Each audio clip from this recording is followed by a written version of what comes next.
11:48, se une Mónica Montealegre, nuestra directora de Noticias Caracol en vivo. Mónica, buenos días.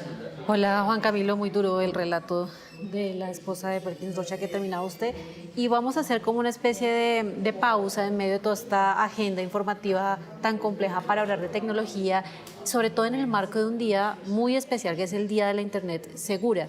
¿Sabe usted? ¿Hoy era el Día de la Internet Segura? No sabía. ¿Internet seguro qué consiste? Bueno, justamente es este día en el que de alguna manera se hace este llamado para que entre todos, entre comunidad, entre también expertos en tecnología, entre las mismas tecnológicas, pues se alerte, se eduque, se promueva y se informe sobre el uso seguro del Internet.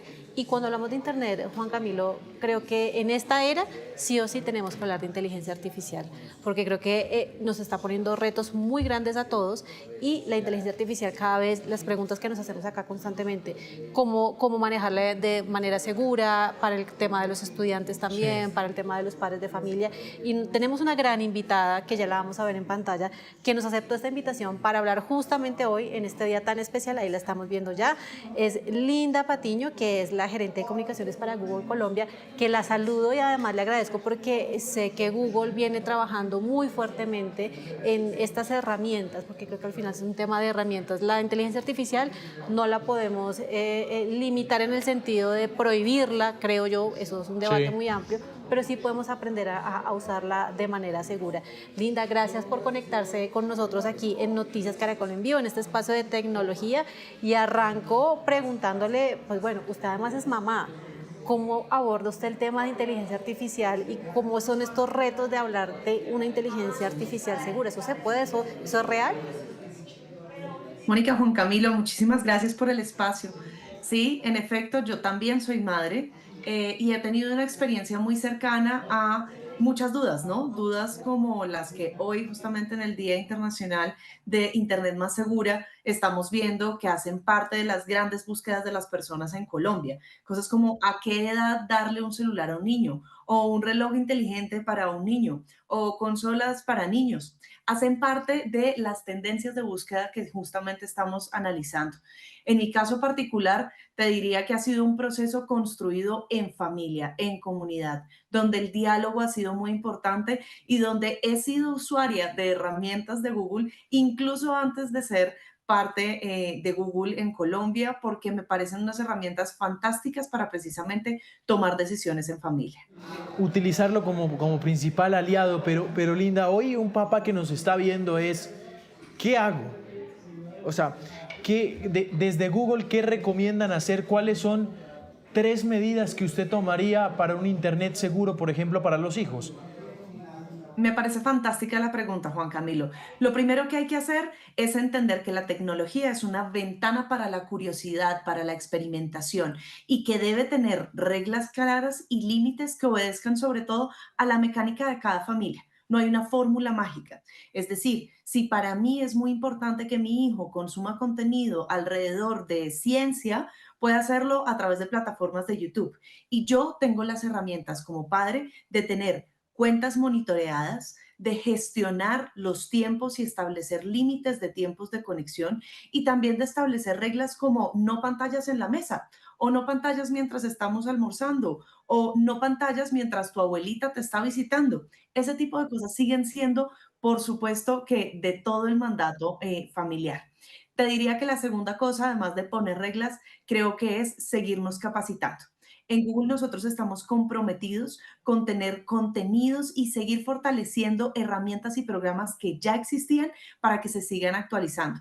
Te doy uno puntual. Sé genial en Internet. Nuestro programa bandera para aprender de ciudadanía digital, que habla de convivencia, que aborda temas como el bullying, que aborda temas alrededor de identificar información que podría no ser fidedigna, y que ahora también tiene una guía de introducción a la inteligencia artificial que está dirigida a docentes entre segundo y octavo grado para que puedan discutir estos temas en clase, porque también los docentes hacen parte de una comunidad muy importante. Y te diría que hay otro recurso donde yo invitaría a las familias a buscar, que se llama families.google. Allí van a encontrar toda una gran serie de herramientas, de recursos, cursos online que están disponibles para padres y para niños, donde pueden navegar de una manera más segura. Y yo le añadiría uno, Linda, que además entiendo que es de los que más búsquedas genera y es el Family Link, este tema de control parental, es decir, que los padres puedan tener acceso también a los dispositivos. ¿Cómo funciona? Porque seguramente hay muchos que todavía no lo conocen. ¿Qué tan práctico es? ¿Cómo se puede acceder a él? Me parece fenomenal esa pregunta, Mónica, porque en efecto, durante las tendencias de búsqueda de 2025 vimos que control parental fue una de las mayores búsquedas en aumento. Y Family Link, justamente nuestra aplicación gratuita para controles parentales, fue la segunda más popular. Family Link es una aplicación que pueden descargar en varios dispositivos móviles, incluyendo tabletas, incluyendo teléfonos celulares de sistema operativo iOS o Android, y permite a padres establecer un control sobre un dispositivo que va a ser utilizado por el menor. Esta aplicación, justamente para el Día Internacional de Safer Internet Day, estamos teniendo una actualización en el sistema de cómo se ven las cosas para que sea mucho más fácil de navegar y adicionalmente está estrenando una funcionalidad llamada tiempo escolar. Esto permite que yo como padre defina que durante el horario de clases el dispositivo de mi hijo no va a poder navegar en Internet, no va a poder acceder a ciertas aplicaciones, pero podría dejarle libertad para, por ejemplo, recibir una llamada de parte de su abuelo o mía, o también identificar, digamos, aplicaciones que sean de uso escolar y que vaya a utilizar en clase y darles un límite adecuado. Así que esta herramienta, que como ya dije es gratuita, por supuesto es una de las más populares y que ayuda a las personas de alguna manera a tener una conversación sobre el uso de dispositivos y sobre el uso de tecnología mucho más profundamente. Linda, yo tengo una pregunta elemental. Puede sonar muy simple, pero ¿la inteligencia artificial la pueden usar menores de edad? Es una gran pregunta. Yo te diría que en este momento hemos utilizado inteligencia artificial como usuarios desde hace muchísimos años. Cuando haces una búsqueda en el buscador y pones mal una palabra, eso ya es inteligencia artificial. Lo que sí te puedo decir es que hay una forma de introducir la inteligencia artificial a los niños de una manera más amigable, a través de juegos que sean seguros. Es por eso que tenemos nuestro programa Meet Lea en inglés, que es Conoce a Lea en español, que es básicamente un programa donde empezamos a hablar de algunos principios básicos alrededor de inteligencia artificial y de cómo empezar a utilizar una metodología de investigación y de identificación de fuentes que le permita a niños, niñas y adolescentes hacer un mejor juicio sobre la información que está disponible en Internet. Pero digamos, Gemini, ¿se lo puedo soltar a un menor? En este momento, Gemini es una aplicación que debería ser utilizada por mayores de edad. Ok. Sin embargo, estamos en algunos mercados a nivel global teniendo Gemini para adolescentes y estas versiones siguen en construcción. Digamos que propiamente lo más importante es que las herramientas sean utilizadas en acompañamiento y en función de un contexto. Si tú me preguntas, yo he utilizado Gemini con mi hija para resolver tareas, no para hacer copia en clase y simplemente resolver, sino para que la inteligencia artificial nos explique un proceso. Es muy diferente decirle a Gemini, solucioname esta ecuación matemática, a decirle, puedes explicarme cómo podría solucionar esta ecuación matemática y si me quedó bien el ejercicio. Creo que es una cuestión de que ahora que estamos utilizando inteligencia artificial en nuestro día a día, sigamos utilizándola, pero entendiendo que es un espacio donde tenemos que seguir acompañando a los menores de edad. Yo creo que Linda mencionó un reto bien grande y es el de la educación, del uso de la inteligencia artificial en la educación. Y yo creo que si hay profesores que nos estén viendo en estos momentos, para muchos será como esa gran batalla que de alguna manera les toca dar en los salones de clase y es el uso de la inteligencia artificial, decía Linda, no para que me haga la tarea, no para que me resuelva el ensayo, lo que tengo que entregar, pero que se vuelve muy compleja de controlar. No sé si Linda nos pueda contar un poquito, porque me da curiosidad, cómo será con los profesores, cómo les va en la socialización de estas herramientas, cómo las reciben ellos, qué tan complejo es. Te cuento que nosotros desde Google for Education venimos trabajando con educadores a nivel global en distintos programas. El año pasado en Colombia teníamos algunas experiencias, por ejemplo, con el uso de una herramienta de inteligencia artificial que permite practicar la lectura. Esta herramienta se llama Read Along o Lee conmigo y es una herramienta que utiliza inteligencia artificial para permitirle a los profesores evaluar las habilidades de lectura en voz alta, tanto en español como en inglés, de niños en primaria. Es una herramienta fantástica y los profesores nos contaban a nosotros mismos en los casos de éxito lo importante que había sido poder interactuar con estas herramientas y con los niños, primero porque despiertan curiosidad, segundo porque los niños están en contacto con una tecnología que sin duda van a tener que seguir utilizando en su futuro laboral, en distintos cambios, y porque además los niños pasan de ser solamente usuarios a ser creadores de soluciones junto con inteligencia artificial. Entonces, tenemos unos casos muy interesantes y también tenemos otros recursos. Otro recurso del que te puedo ya hablar se llama Super Searchers o super buscadores. Y ese método lo que hace es precisamente hacer un énfasis en cómo detectar contenido que ha sido manipulado por inteligencia artificial. Como ustedes saben, nosotros tenemos un protocolo llamado SynthID, que es una marca de agua imperceptible que queda en todas las imágenes generadas con inteligencia artificial. Y esto es muy importante porque ustedes pueden hacer la prueba, entrar a Gemini y preguntarle por una inteligencia, por una imagen de inteligencia artificial, si ha sido o no modificada y salir de dudas. Esto es una herramienta que hace unos 5 o 10 años no poseíamos y que nos está permitiendo justamente ayudar a las personas a navegar en línea y a tener mejores filtros a la hora de consumir contenido de manera más responsable. Bueno, pues yo tengo que mencionar, porque tengo aquí a la mano, Linda lo mencionaba hace poco, las preguntas de mayor interés sobre seguridad digital en Colombia. Sí. Juan Camilo, a ver si usted alguna de esas tiene la me la he respuesta, lo preguntado. dudo, pero bueno, igual tenemos a la experta aquí conectada.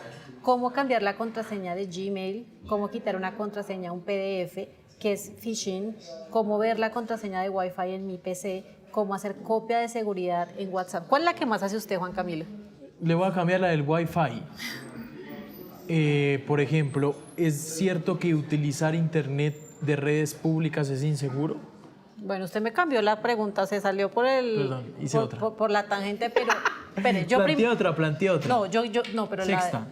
no, esas son las 5. La sexta para que Linda nos ayude. Se la puso. No, pero esa no se la ha hecho usted, yo sí me la he hecho. Bueno, sí, esa se la hace mucho la gente. Las preguntas son muy interesantes porque nos reflejan básicamente el interés que hay en el país por seguir aprendiendo de ciberseguridad. Y si bien pueden ser muy generales, es que son preguntas basadas en el día a día.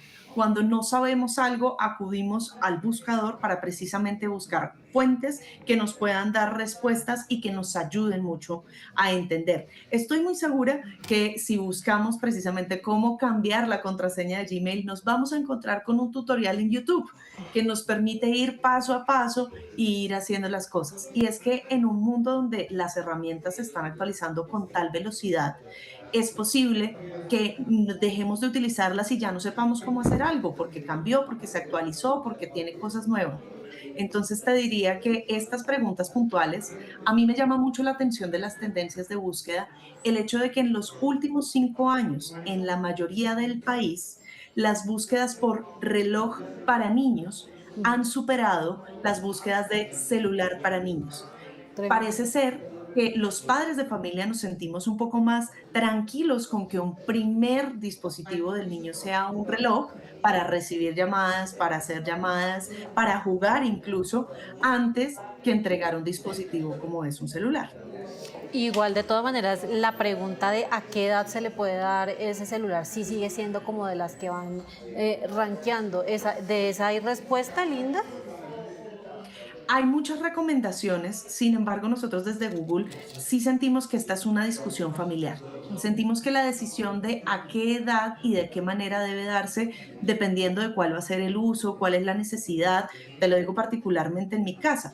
En el momento en que mi hija empezó a ir a clases de inglés extracurriculares y yo necesitaba entender si ya salió, cómo sigue, y no me podía quedar con ella dentro del salón, me pareció que hacía sentido tener un dispositivo de uso familiar sin ninguna SIM conectada a Internet, sino simplemente a través de Wi-Fi que se pudiera comunicar conmigo. Pero ese es un caso muy personal y el uso depende mucho de cuál va a ser la función al final de la tecnología.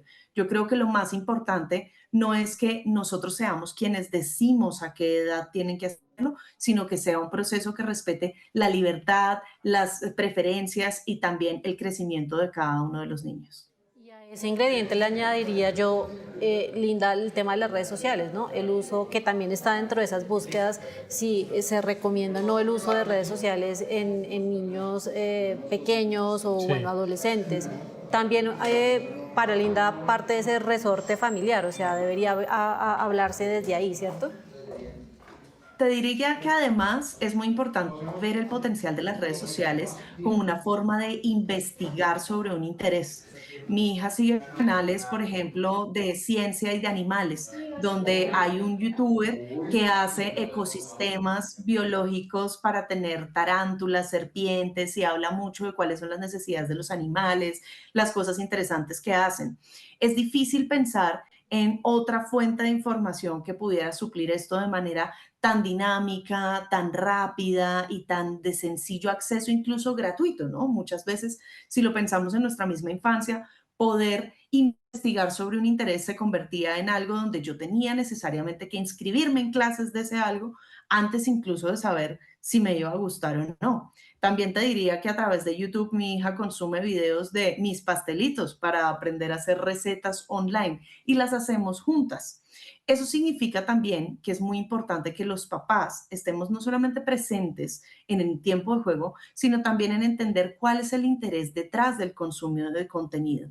Y por eso también estamos estrenando, por ejemplo, a través de YouTube, nuevos controles de tiempo que permiten definir límites claros a videos cortos, porque sabemos que las personas cuando consumen esos videos pueden quedar en intereses muy rápidamente y perder la noción del tiempo o distraerse. Así que nosotros como padres, que sabemos que los niños se pueden distraer o con un borrador o con cualquier cosa, somos los llamados precisamente a establecer esos límites claros y nosotros como herramientas a darles ese control a las padres y a las madres de familia. Sí, Linda, déjeme hacerle una última pregunta. Tengo que hacérsela porque me produce mucha curiosidad. ¿Qué de cierto hay? Una versión que ha circulado en internet y en las redes sociales que Google acaba de actualizar sus parámetros de búsqueda. ¿Esto es cierto o no es cierto? Juan Camilo, no sabría confirmarte. Lo que sí te puedo decir es, nuestro buscador está en constante actualización. No sabría bien a qué se refiere los parámetros de búsqueda que estás preguntando, entonces no te podría dar una confirmación puntual. No, se refieren a unos posteos que están haciendo algunos influencers de tecnología que están diciendo en cuanto a las prioridades, por ejemplo, en el motor de búsqueda, qué publicaciones les van a empezar a dar prioridades sobre titulares engañosos, sobre todo ese tema. No sé si hubo actualización reciente o no. Era mi duda. Yo lo que te diría, Juan Camilo, es nuestro buscador está en constante actualización. No te puedo confirmar si hay un update específico sobre ese tema. Lo que sí te puedo decir es que todas las actualizaciones que hacemos tienen dos grandes principios. El primero es beneficiar la calidad del contenido. Nosotros queremos que la experiencia de los usuarios a la hora de navegar en el buscador sea una experiencia agradable y que les permita a esas personas realmente tener una herramienta útil. En ese sentido, durante años llevamos tomando acciones alrededor de malas prácticas como SEO invisible u otro tipo de contenidos que buscaban engañar de alguna manera el algoritmo del buscador para artificialmente posicionarse. Eso llevamos haciéndolo hace muchísimo tiempo. Entonces, no sabría decirte si puntualmente hay alguna actualización nueva. Lo que sí te puedo decir es que cualquier cambio que tengan nuestros sistemas de actualización siempre va a buscar tener al usuario en el centro y tener la utilidad de nuestros productos como primera medida. Bueno, ahí Bueno, está. pues ahí está, me estaba mostrando hasta aquí más detalles de todas esas preguntas que hace la gente en el Sí. día pues del Internet seguro, y gracias entonces a Linda por habernos acompañado, resolver alguna de esas dudas y además esa conclusión sobre todo para todos los padres de familia. El Internet está ahí, ya la inteligencia artificial, las herramientas, es cuestión también de educarse, alfabetizarse y encontrar salidas, navegar, digamos que de alguna manera en este mundo de la tecnología que cada vez pues va creciendo a una velocidad tremenda. Linda, gracias por estos minutos aquí en Noticias Caracol en vivo. Muchas gracias, Mónica, y les recomiendo que visiten families.google para que revisen todos los recursos